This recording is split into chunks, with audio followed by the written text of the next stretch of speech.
Salut à tous, on se retrouve pour une nouvelle vidéo aujourd'hui pour parler du coup de ce top de Steelbooks 4K. Donc voici une petite présentation du coup des meilleurs Steelbooks 4K 2022, donc du coup de l'année dernière. Je les ai pas tous en Steelbooks, mais en tout cas en termes de films, il y en a qui sont très très bien. J'en ai deux que je n'ai pas en Steelbooks et que j'aurais préféré avoir quand même. Ou pas. J'en ai qu'un seul que j'ai préféré le garder en standard. Du coup, j'ai 8 films à vous présenter pour ce meilleur Steelbooks 4K 2022. Donc, je compte en termes aussi du film. Bon, que ça soit de la durée. Tout, qualité sonore, audio, VO, VF, 4K, HDR, Dolby Vision, etc. Donc je prends en compte un peu tous ces critères-là du meilleur Steelbooks. Donc du coup aussi lequel aussi moi, parce que j'ai des préférences forcément aussi. Je préfère tel film et tel film, donc ça joue aussi sur mes opinions des films. Donc je vous fais voilà une petite présentation de ce que je préfère et des meilleurs pour moi personnellement. Donc déjà je vais commencer. Déjà j'ai déjà fait mon total déjà. J'ai déjà fait plein de notes et écrit mes préférences. Donc c'est parti. Je vais vous présenter déjà les films. Déjà pour commencer. Donc voici les 8 films qui sont sortis en 2022. J'en ai 8 ici. Même pas, non, j'en ai 9. Excusez-moi, j'en ai 9 en tout. Donc, on va commencer. Déjà, nous avons forcément le premier film, Top Gun, Maverick. Donc, c'est vrai que visuellement, c'est magnifique. Il n'y a rien à dire. Les scènes, ils sont vraiment bien. Avec une forcément qui a été faite par des caméras IMAX en plus. Donc ce qui est bien en plus, c'est qu'en support Blu-ray 4K, il y a de l'IMAX. L'image change pendant les scènes d'action dans le film. Donc ça passe à du 16:9 à du 1,78 je crois bien. Donc déjà ça c'est bien qu'ils mettent de l'IMAX dans le support Blu-ray, parce que il y a beaucoup de films qui sont filmés avec des caméras IMAX mais qui ne les mettent pas dans les supports Blu-ray. Donc ça c'est une chose aussi positive du film. Visuellement c'est beau, du Dolby Atmos en VO et en VF qui sont plutôt bien exploités, je dois dire. D'ailleurs ils ont reçu du coup 3 Oscars, donc un Oscar déjà pour l'effet visuel et aussi en termes de technique sonore. Donc franchement, VO et VF en Atmos, Dolby Vision, HDR pour la colorimétrie, et les scènes d'action sont vraiment fantastiques. Donc c'est l'un des meilleurs Steelbooks 4K. Ensuite, je vais parler de The Northman, aussi un excellent film qui est sorti en 2022. Je l'ai en version standard, j'ai voulu l'acheter en Steelbooks mais je ne l'ai pas trouvé quand je suis allé en magasin, même plusieurs.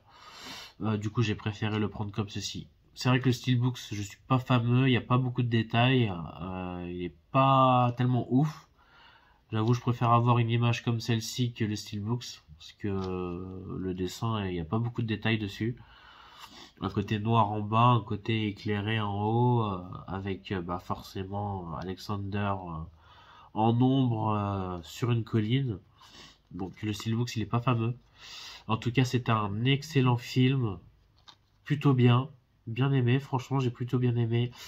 Avec du coup The Northman, c'est du 4K, Dolby Vision, donc c'est du 4K avec du Dolby Vision, donc ça c'est bien. Avec du Atmos en VO et du Dolby Digital Plus 7 points en VF. Donc pour ce qui est niveau sonore, c'est plutôt bien. La VO, elle est très très bien. Et puis franchement, le Atmos, il rend pas mal aussi. Et le Dolby Digital Plus aussi en VF est très très bien aussi. Donc voici, après je l'ai pas en steelbooks, donc bon, voilà, je préfère présenter quand même ce film parce que c'est quand même l'un des meilleurs aussi. Ensuite, j'ai The Batman, avec Robert Pattinson, lui aussi, quand même l'un des meilleurs steelbooks, surtout qu'il y en a 3. Version Leclerc, Fnac et standard, donc celui-là. Je l'ai pris en version Fnac. Parce que la version standard, c'était l'arrière de la Batmobile. Donc cette version-là, c'est la version Fnac, avec Catwoman que l'on peut voir juste derrière. Voilà. Donc aussi l'un des meilleurs steelbooks. C'est du 4K, Dolby Vision, HDR et du Dolby Atmos en VO et en VF. Donc en termes de technique sonore et visuel, on est bon. Malgré que c'est un film très très sombre et noir et que ça se passe vraiment la nuit, ce qui est un peu dommage. Mais bon, après c'est Batman, c'est un peu logique. Franchement, c'est pas mal. Ils ont plutôt bien maîtrisé, il a plutôt bien fait, il a quand même fait du bon boulot sur la colorimétrie, les scènes, les plans qui sont filmés. En tout cas, c'est très bien filmé. Même pour des scènes de nuit, c'était plutôt clair. Sur ma télé, on voyait vraiment bien. On voyait vraiment les détails. Donc, même pour un film aussi sombre, c'était plutôt bien éclairé et bien fait. Donc voilà, de l'Atmos, du Dolby Vision et du 4K dans ce steelbooks et que je trouve plutôt beau aussi visuellement. Franchement. Donc l'un des meilleurs aussi. Ensuite, nous avons Dune qui est sorti en début d'année 2022. Comme l'on peut voir ici, bon, il y a écrit 2021, après il est sorti. Je vous avoue, je sais plus quand il est. Oui, bah c'est Dune, il est sorti en 2022, il était au cinéma en 2021. Et il est sorti en steelbooks en début d'année 2022. Donc Dune, avec forcément, on voit Timothée, je crois bien, l'acteur. Rebecca Ferguson, et puis Zendaya aussi qu'on voit dedans. Jason Momoa aussi. Donc non, franchement, très bon casting. C'est un film qui est très très bon en Atmos. Ça c'est sûr qu'en VF et en VO, c'est de l'Atmos. Donc très content aussi. Nous avons pour Dune. Est-ce que je l'ai marqué quelque part? Je ne crois pas. Non, je crois que nous avons du Dolby Vision. Du Dolby Vision HDR. Atmos en VO et en VF, et c'est un master 4K. Après, c'est vrai que vu que c'est dans le désert, c'est quand même assez difficile à faire. Donc, le réalisateur, il a fait un très beau travail dessus. Vraiment. Il a vraiment fait un très beau travail dessus. Donc, oui, c'est ça, c'est Timothée Chalamet. C'est ça, comme il y a écrit derrière. Ici. Donc non, c'est un très bon film visuellement et franchement, il n'y a rien à dire. Bah, après, je l'ai vu que une fois ou deux, je sais plus. En tout cas, il faudrait que je me le refasse. J'ai hâte de voir le 2 qui est déjà terminé, je crois. Le tournage est déjà terminé. Donc voici quand même un très bon steelbooks 4K sorti en 2022 qui est l'un des meilleurs. Ensuite, nous avons Elvis sorti en 2022. Avec Austin Butler et Tom Hanks. Elvis, voilà, qui représente Austin Butler, du coup, le fameux Elvis Presley. Le fameux chanteur olympique, qui a fait quand même de très belles chansons. Le film est très bien exploité, il est très bien fait, il y a de très bonnes musiques d'Elvis dedans. Austin Butler a fait quand même un très bon travail dessus, il joue parfaitement bien son rôle. Tom Hanks aussi, hein, il a très bien joué, son manager.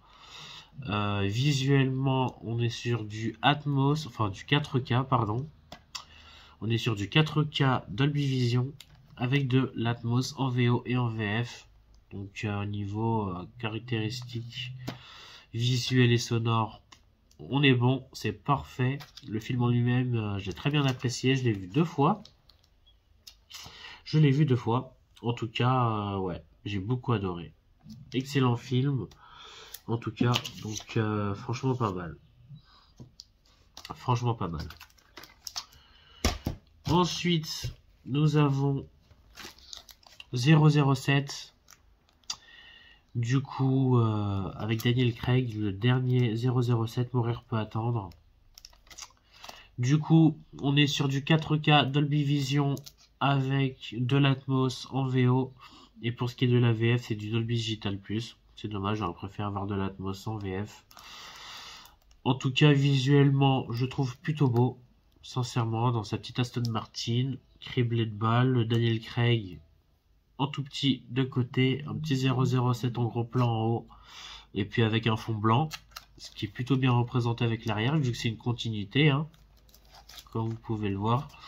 Mourir peut attendre avec ce petit côté bleu, les petites balles reflétées sur la carrosserie de la voiture. Franchement, je trouve que c'est un très beau visuel personnellement, pardon. Et franchement, le film en lui-même, il est très très bien. Quand même assez long, hein. 2h40 pour ce dernier James Bond, mais en tout cas ça valait le coup pour le dernier film de Daniel Craig, puisque bon, je vais spoiler, il est mort à la fin, hein, pour ceux qui l'ont pas vu, désolé, mais bon, il fallait bien s'y attendre un jour, hein, c'est James Bond, hein. Et puis il a quand même fait de sacrées cascades Daniel Craig, donc je pense qu'il méritait bien quand même de mourir à la fin, hein. Je pense qu'il a fait son temps, donc voilà. Donc non, c'est un très joli steelbook 4K, dommage qu'il soit pas en Atmos, en VF. En tout cas, le côté visuel, il est magnifique, vraiment. Donc j'ai fait une vidéo dessus, du visuel de 007, j'ai fait une vidéo dessus, avec et sans Dolby Vision, je crois bien. Donc voilà. Ensuite, nous avons Jurassic World, que beaucoup de gens n'ont pas aimé. Moi, je vous avoue, je l'ai bien apprécié. Le seul point négatif du film, c'est que je le trouve quand même long pour un Jurassic. C'est quand même assez long. Encore, il aurait fait 2h15, 2h10, ça passe. Il dure 2h40 le bordel. 2h30 et t'as les 5 minutes de plus de la version longue dedans. Même pas, c'est 15 minutes supplémentaires, je suis con. Mais oui, c'est 15 minutes supplémentaires. 15. Donc ça passe de 2h30 à 2h45. Mais la version longue est très bonne dessus. Largement. Il n'y a pas de doute dessus. J'ai vu des scènes forcément que j'ai vues en version cinéma et version longue. Donc des scènes que j'avais pas vues. Puisque quand j'étais au cinéma, j'ai vu la version cinéma. Et quand je l'ai acheté, je l'ai vu en version longue. Et j'ai vu des scènes que j'avais jamais vues. Et qui étaient plutôt bonnes. Donc du coup, c'est rentable de le voir en version longue. Il n'y a pas de doute. Ça fait toujours 15 minutes de film à regarder. Après, le but de regarder un film, c'est de regarder le plus longtemps possible le film, avec le plus de scènes possible. Donc, vraiment, ce qui est dommage, c'est qu'il soit quand même long. Mais j'ai plutôt bien apprécié le film. Voilà, j'aime bien Chris Pratt, j'aime bien Dallas Howard. La petite fillette, je sais plus comment elle s'appelle, Maisie. Lockwood, du coup, que j'aime beaucoup aussi, hein, qui a très bien joué. Donc, même si l'histoire est pas fameuse du 3, c'est un peu dommage. Mais en termes de dino, il n'y a rien à dire. C'est la totale, hein. Les dinos, ils sont très bien. Les vélociraptors, ils sont beaucoup plus méchants. La petite Blue a une petite. Non, non, pour moi, c'est un bon film tout de même. Non, non, il est un peu long. Je sais pas pourquoi beaucoup de gens l'ont détesté. Mais il y a des trucs négatifs dans le film, évidemment. Mais pour moi, il y a plus de positifs que de négatifs dans le film. Pour moi, c'est un très bon film, hein. Côté neige, côté froid. Non, côté quand ils sont à Malte, il fait chaud, il y a Omar Sy qui rejoue dedans. Non, non, non, j'ai bien aimé. Donc, visuellement, on est sur du 4K Dolby Vision et du Atmos. Si je crois bien, où est-ce que je l'ai noté? 4K Dolby Vision. Non, nous avons du DTS-X en VO et du DTS HD 7.1. Donc, c'est pas du Atmos en VO, c'est du DTS-X avec une sonorité sûrement DTS HD, je pense. Donc, c'est kiff-kiff. C'est quand même du bon son, mais on aurait préféré mieux. En tout cas, ça va, visuellement, c'est magnifique, du 4K Dolby Vision à la perfection. C'est très propre, c'est très net. Le son est très bon, mais pas autant que les autres. Donc c'est pas l'un des meilleurs Steelbooks 4K, mais ça reste quand même un très bon boîtier visuel que j'aime beaucoup. Blue avec la petite, et puis l'arrière qui est en continuité, évidemment. Ensuite, bon, il reste deux films à vous montrer que j'ai ici. Doctor Strange, un Marvel, voilà, Multiverse, qui était très beau visuellement. Franchement, visuellement, c'est plutôt magnifique, hein, franchement. Pour ce qui est du Doctor Strange 4K HDR, ce qui est dommage, il n'y a pas de Dolby Vision dedans. Donc c'est juste du HDR, mais bon, c'est plutôt bien coloré, donc on va pas se plaindre. Du 4K HDR avec du Atmos en VO et du Dolby Digital Plus 7.1 en VF. Donc le Steelbook en lui-même, il est quand même assez joli, j'aime beaucoup. Oui, j'aime beaucoup le visuel. Voilà, Wanda derrière, qui a deux côtés. D'ailleurs, je sais pas pourquoi il n'en a pas trois. Puisque Doctor Strange, il a quand même trois faces devant. J'aurais préféré qu'il y ait trois faces de Wanda derrière. C'est un peu con qu'il y en ait deux et trois devant. Mais bon. Et visuellement, je trouve plutôt bien fait. Ce petit côté un peu miroir, un peu... Non, visuellement, c'est un très beau boîtier. Le film aussi, je l'ai bien aimé, mais ça va. En tout cas, il y a eu du sacré boulot dans le film. J'ai vu le making of sur Disney+. Regardez le making of sur Disney+. D'ailleurs, il y a beaucoup de making of Marvel sur le tournage de certains films Marvel. Je veux dire qu'ils font du bon boulot. Ils font plus de boulot qu'on ne le pense, franchement. Non, dans ce film-là, il y a eu du travail. Donc, non. Franchement, c'est un très beau boîtier, un très beau visuel. Le son un peu moins bien, ce qui est un peu dommage. On a quand même de l'atmos, hein, comme je vous l'ai dit, en VO. Mais en tout cas, du Dolby Digital Plus en VF, j'aurais préféré avoir de l'atmos, mais tant pis. Ensuite, Spider-Man. Ah, c'est pas du Steelbooks. Je l'ai pas trouvé parce que quand il est sorti, ça a fait un carton. Il n'y avait plus rien. Il n'y avait plus rien. Les Steelbooks, le film avait été sorti une semaine avant. Je suis allé à la Fnac et le gars m'a dit il est sorti il y a une semaine. J'ai dit la sortie du film c'est aujourd'hui. Il m'a dit ouais mais on l'a mis en rayon il y a une semaine déjà.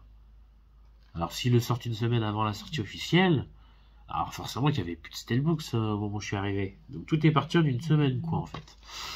Donc bon vous connaissez sans doute le Steelbooks de Spider-Man. Petit côté arc ici avec le Spider-Man en mode assis et puis sur un toit d'immeuble.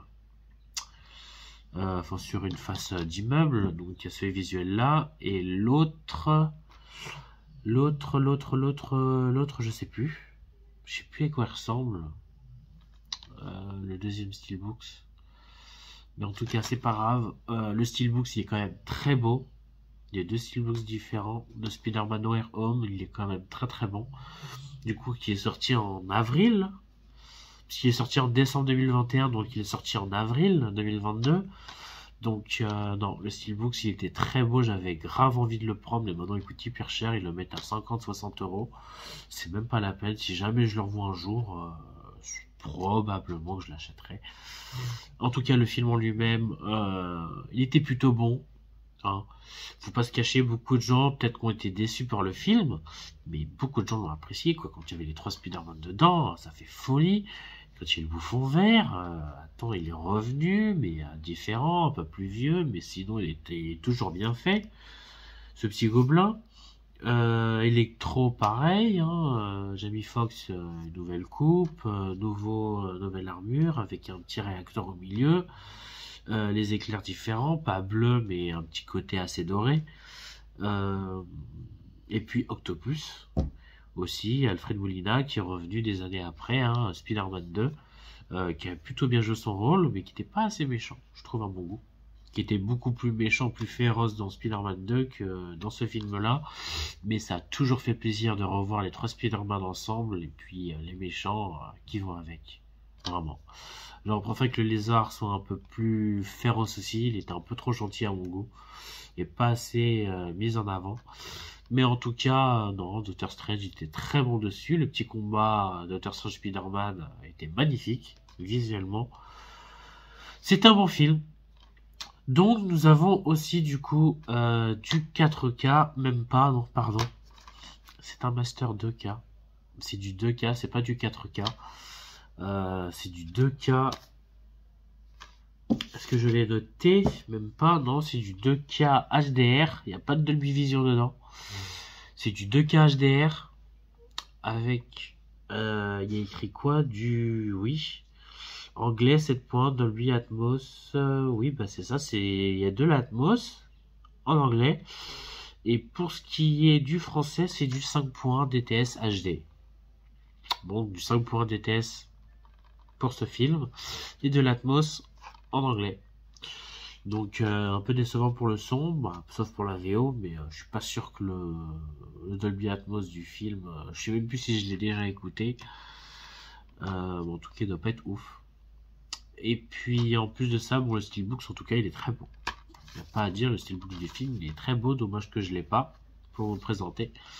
Je fais une vidéo sur les meilleurs steelbooks et je vous présente un film qui est pas en steelbooks, mais voilà, je vous le présente quand même parce que le steelbook de Spider-Man il est très joli. En tout cas, voilà, pour ces films-là, ça fait 21 minutes de vidéo déjà. Donc voici pour ces petites présentations. Voici présent. Du coup, j'ai fait mon petit top du meilleur en tant que le film en lui-même, que j'ai apprécié ou pas. La durée, le caractéristique visuel et audio. Voilà, donc j'ai fait mon petit top. Du coup, j'en ai 9, sauf que je suis bizarre parce que j'en ai compté 6. Du coup, est-ce que je l'ai noté? Celui-là. Oui, bon, en fait, c'est celui-là. Hein. Ah oui, bah non, du coup, oui. J'en ai 2 qui sont quasiment pareils que j'ai mis. Allez, en 8ème position, du coup, je vais mettre quand même Spider-Man. En 8ème, du coup. En 8ème position, je mets Spider-Man. Parce que déjà, c'est un Master 2K. Donc, ça va pas être l'un des meilleurs steelbooks en 4K, alors que c'est un Master 2K. Donc, même si le steelbook, il est beau, c'est du 5 points en VF. Il y a de l'Atmos en VO, en anglais, mais il y a pas de, il y a du 5 points DTS HD en VF, donc c'est du 2K et en termes de sonorité en VF, c'est pas ouf. Donc je mets en 8ème position Spider-Man. En 7ème position, j'en ai 2.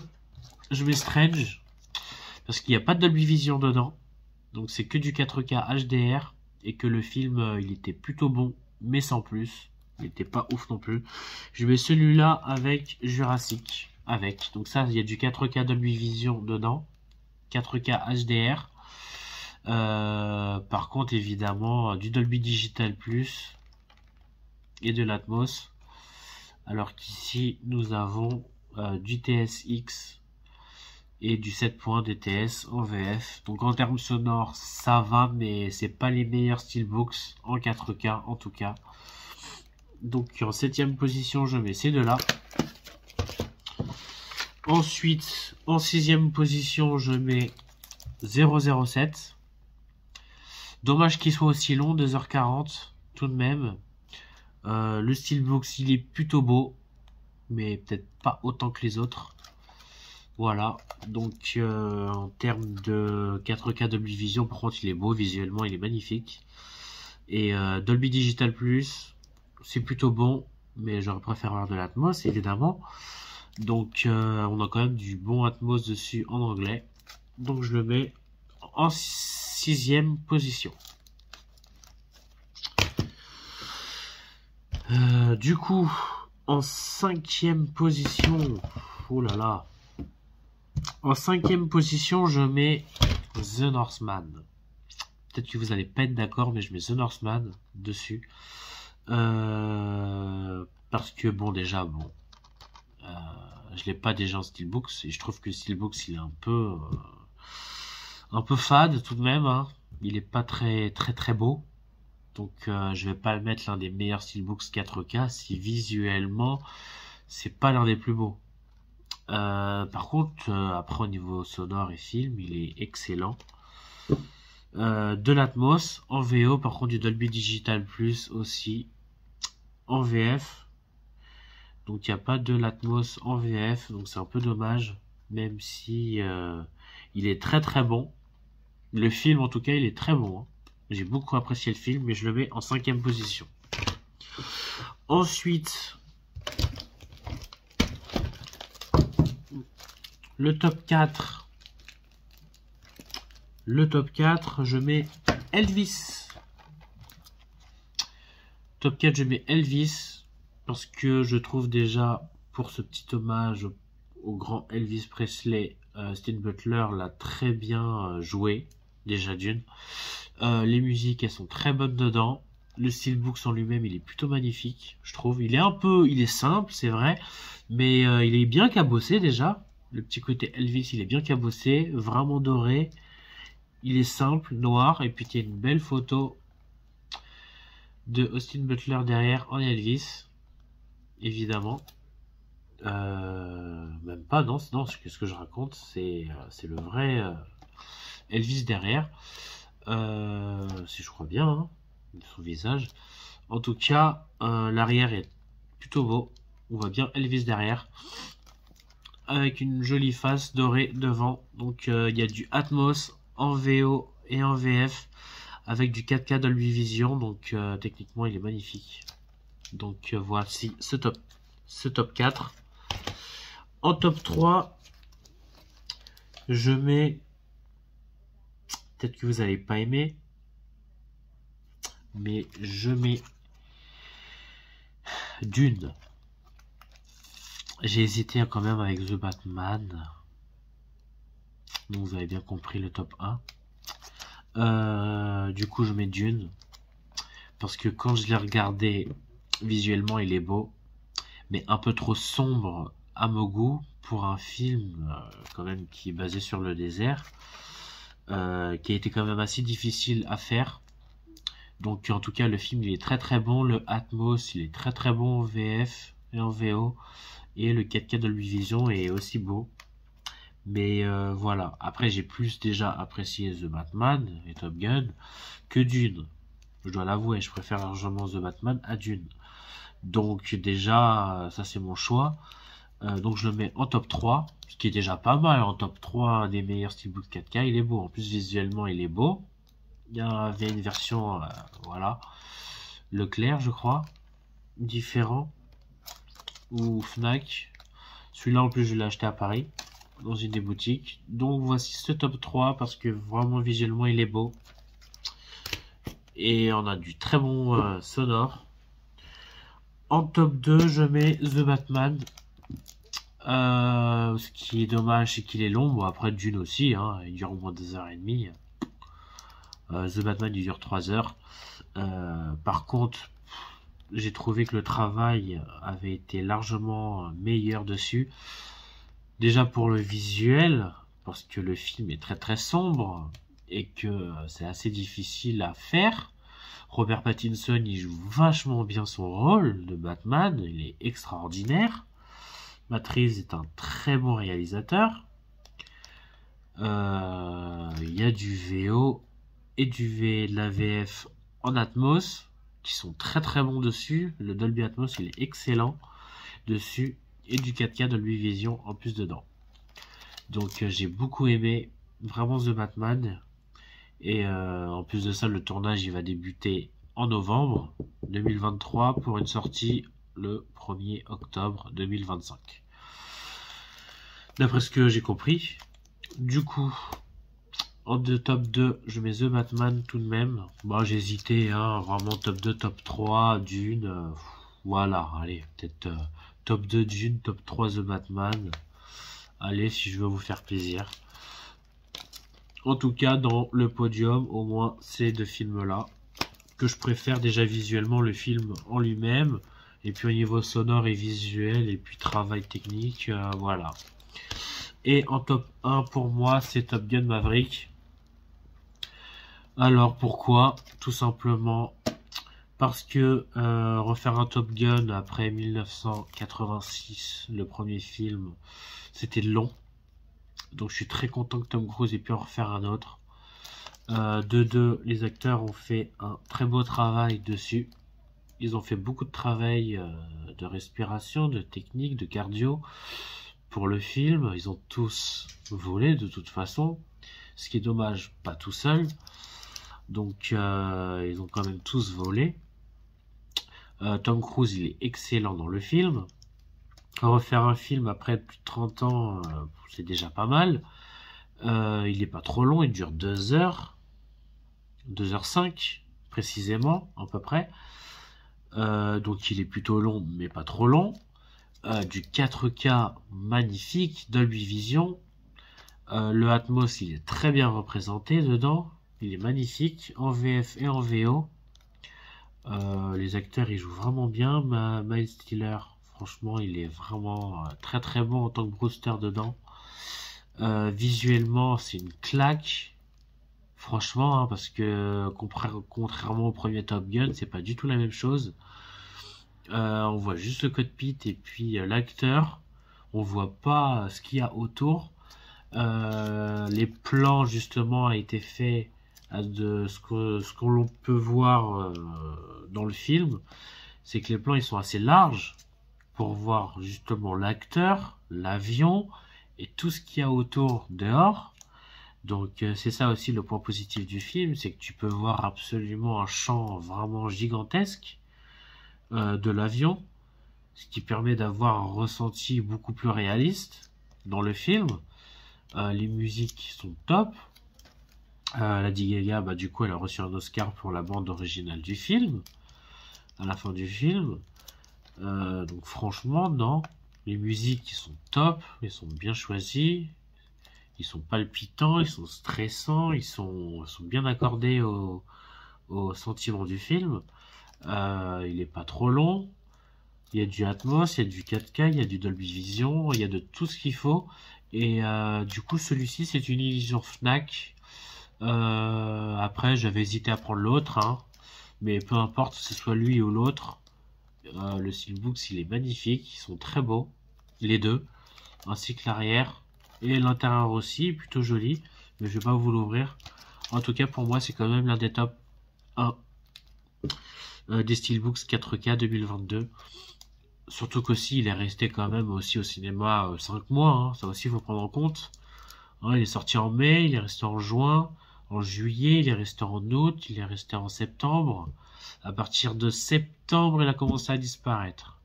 Et après, ils l'ont remis au cinéma entre le 7 et le 14 décembre. Ils l'ont remis une semaine au cinéma pour le voir en 4DX ou Dolby Cinema et autres en IMAX.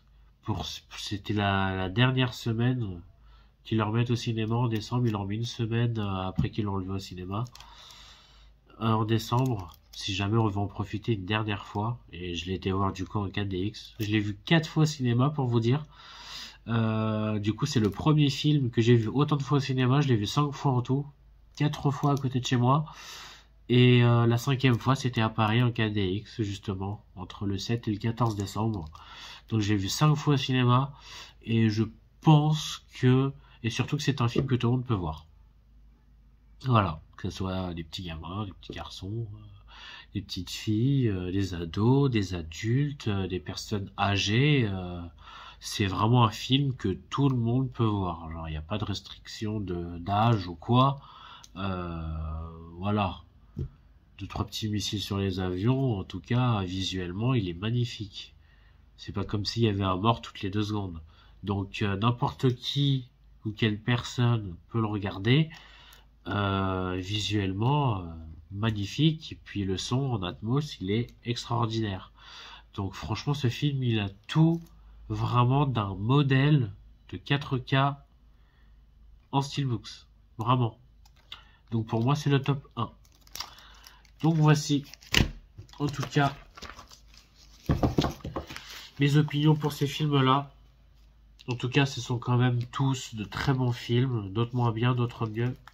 En tout cas, le but de cette vidéo, c'est de vous montrer le meilleur Steelbooks visuel, le film, le son, etc.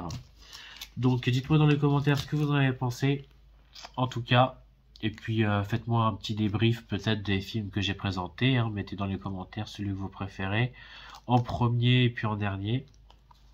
Voilà, pour ceux qui l'ont vu ou certains peut-être qu'ils n'ont pas vu. Donc faites votre petit classement dans les commentaires si vous voulez. En tout cas, merci d'avoir vu cette vidéo et je vous dis